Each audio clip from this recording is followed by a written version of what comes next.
If you don't know what to look for, the early signs of a toxic relationship will seem like the tiniest little things, like a bad mood, a quirk, a vibe, a confusing interaction that you can't quite put your finger on. But when you've been through emotional abuse, and especially if you grew up around it, you develop a tolerance for behavior that should be a red flag. Instead, it feels familiar, it feels normal. It feels like love to some of us, especially if we were neglected in childhood. And that's how people get trapped. Not because they're foolish, not because they like pain, but because they don't see it happening. They don't recognize the moment the relationship shifts from healthy seeming to definitely harmful. Because by then, the damage has already started and it messes with your mind. So in this video, I'm going to lay out the signs, the subtle, almost invisible early signs of a toxic relationship, the ones most people miss, the ones that are easier to ignore than to face. Because when you can name them, you stop being at their mercy. You take your power back. You get free before the trap closes around you. Now, the first sign, your self-esteem starts to erode, but you can't explain why. You were fine before you met this person. You had opinions, you had preferences, you had a direction. But now you second guess yourself. You hesitate to speak. You wonder if you're being too sensitive, too selfish, too much. They probably told you you were, right? And this isn't because the other person is obviously mean or critical. It's subtle. They make little jokes at your expense. They interrupt you or correct you or roll their eyes when you talk, or they tell you what you're thinking or feeling, and they get it wrong. But somehow, you just go along with it. You don't speak up. You give them the benefit of the doubt. And you start wondering if maybe they're right. Maybe they're right about you. And that's the beginning of the gaslighting. Not the dramatic movie version kind, but just the slow, eroding kind that makes you doubt your own inner compass. The second sign, their behavior doesn't match their words, and yet you still give them credit for what they say instead of what they do. They say they care, but they disappear when you need them. They say they're honest, but you catch them in little lies. They say they love you, but somehow you feel small or unsafe or drained after being with them. When someone is toxic, especially early on, they tend to perform affection. They're at their best, but their actions will leave you, with a funny feeling that you're confused. And here's the key. Confusion is a signal. It means something is off. And when I get letters from people, it's often a letter about like a partner who is behaving in a way that's really hurtful and seems like they're lying or pulling away, but they're saying a different thing and the person's saying, I'm confused. And they're just confused usually because of the cognitive dissonance. They're hearing the thing they want to hear and they're watching the thing they can't deal with. So they favor the thing they want to hear. So healthy relationships bring you clarity, not confusion. If you feel unsettled and you can't explain it, explore that feeling. Now, I stop short of saying to always trust your gut. And you know why that is? Because if you grew up with trauma, sometimes because of hypervigilance, our minds will see more bad stuff in something that somebody's doing than is actually there. So I say explore that perception, ask questions about it, give people the benefit of the doubt while you ask questions. But if you keep coming up with the feeling that somebody's not being honest, even if you were wrong, that would not be a good way to start a relationship. All right, the third sign, you feel like you're always being evaluated, like you're being measured, but the rules keep changing. One day they love your ambition. It's so cool. And the next day they say you're cold and self-centered. And one day they can't get enough of you. They just want to be with you all the time, they say. But the next day they need space and they're annoyed that you don't just understand that and you keep texting to find out what's wrong. Those are mixed signals. The hot and cold treatment. This is not normal relationship stuff. This is emotional manipulation. And the goal is to keep you trying. It's to keep you close while they sort of, maybe not stay close and figure out what they're doing, but they're not giving you the benefit of reality for you to decide how do you want to deal with this. So it's a manipulation to keep you right there, just in case they decide they do want to come to you. They want to keep you wondering what you did wrong, right? Have you ever been stuck in that? Like, what did I do? Was it this? It was this. It's because my body is like this. It's because of this. And it keeps you wondering, how can I win them back? And if this pattern starts early in a relationship, even in the first few weeks, that is not passion, that is control. All right, the fourth sign, they talk about their exes in a way that sounds a little too angry or a little too victimized. And all of us have history, and sometimes we have a history of a very, unhealthy relationship. But if it was too recent, if they're still very emotional about it, I'm just going to say they're probably not available. And there's often a temptation for those of us who have been abused and neglected to go in there and be their savior.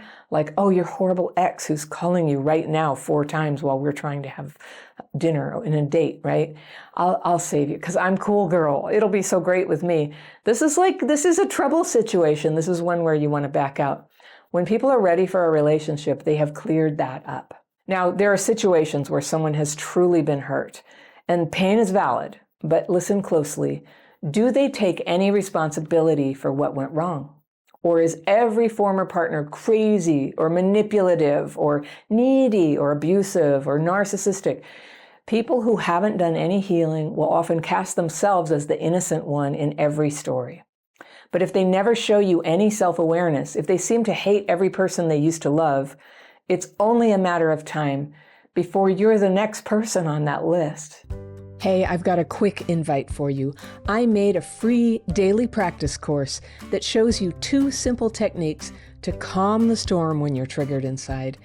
It's short, it's powerful, and it helps you feel clearer, more focused, and more at ease, fast. Click the second link in the description section below, or use the QR code right there, and you can start your course right away. So the 5th sign, you're starting to lose parts of your life to make room for them. You cancel plans with friends. You stop doing the things that make you happy. You rearrange your schedule and your priorities and your values, not because you choose to, but because you feel you have to.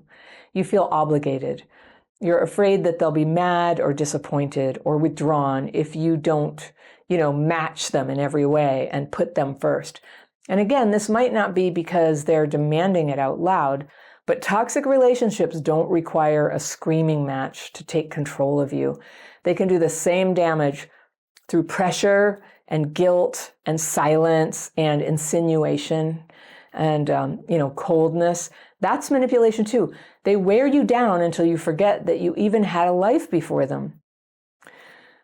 Okay, here's the 6th sign. You stop being honest, not because you're trying to deceive them, but because you're afraid of how they're going to react. And you don't tell them when you're upset. You keep your true thoughts to yourself. You don't say no, even when you want to say no, because, this is one of the most damaging effects of a toxic dynamic.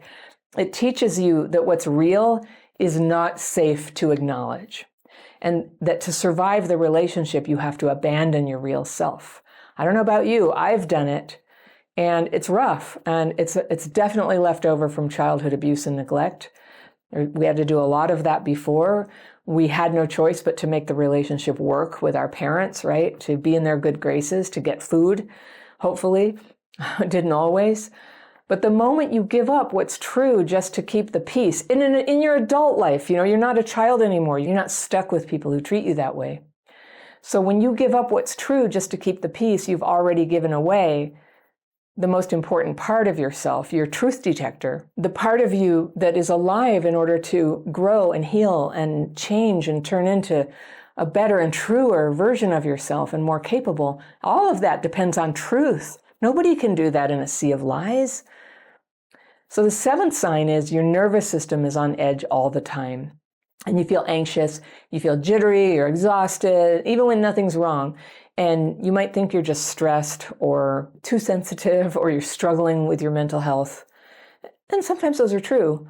But often the real issue is that your body is picking up on danger that your conscious mind hasn't acknowledged yet. And I had this happen in a phone call recently. I was thinking about doing a business agreement with somebody, and what they were saying on paper looked really good, but when we were talking on the phone, I just felt awful. I felt really bombarded and insulted, and it was like a hard sell. I all of a sudden checked in with myself, and I was like, the way that I feel right now, I could never keep working with somebody like this. And I shut it down right there. I was confused. I felt sort of guilty afterwards. It's like, maybe they were just trying. Maybe they're just good people. Maybe it's just their style. But it doesn't matter, because if it felt like that to me, like basically kryptonite, it wasn't a situation where I could do my thing. You know, there's the work that I do. You know, when I'm like out in front of a crowd teaching or something, I can't be like freaked out inside and worried that somebody's going to stab me in the back. That's, you know, I just need to feel like, all right, it's all on the table with what everybody's role is, and what the obligations of each person, them to me to them.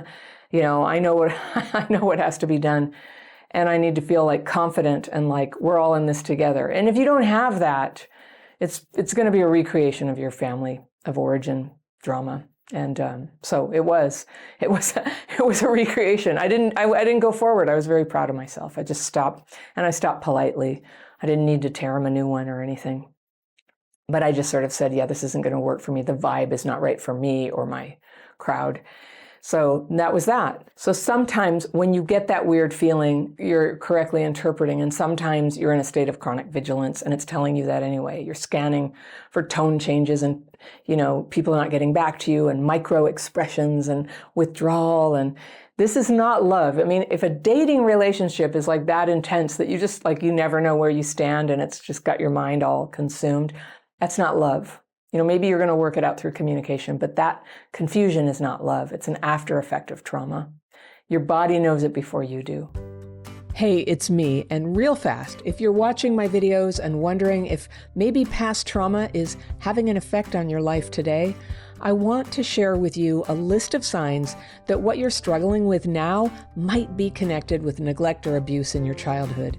It's good to know this because it can help you know that what's hard for you right now is normal and that healing is possible.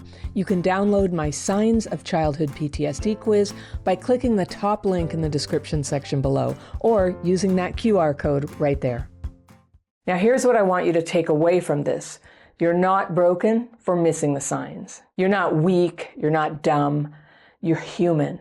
And if you were trained in childhood to ignore your own instincts in order to stay safe or be loved, then of course toxic patterns will feel confusing and even magnetic. That's what trauma bonding does. It hijacks your sense of safety. It makes the familiar feel like home, even when home was painful. But you can change that. You can learn to recognize the signs, and not just with your brain, but in your body. You can also do it on paper. I highly recommend that you use lists and keep them with you of like, these are the signs that I'm being manipulated. In fact, I'll give you one. I'll put a link to it underneath this video in the description section. All right? These are red flags to watch for. Okay? You'll learn to recognize it in your body, in your brain, and in your emotions, and in your gut. Your sixth sense will just go, and you can start trusting yourself again. It takes practice. If you're hypervigilant or you tend to be very numb and kind of like unable to see the red flags, then your gut might be a little wobbly. So it's good to ask questions. It's good to check your assumptions with somebody else. It's good to use tools. I've always used my daily practice to kind of get all my fearful thoughts and feelings on paper and the resentful ones, and I ask for them to be removed, and then I rest my mind in meditation, and then often clarity comes to me. You know, when there's like at least 2 or 3 possibilities floating around in my mind, one of them starts to glow during meditation. It's like, there it is, there's your answer. And it's become pretty reliable, but through trial and error. It takes, you know, there's no other way to learn.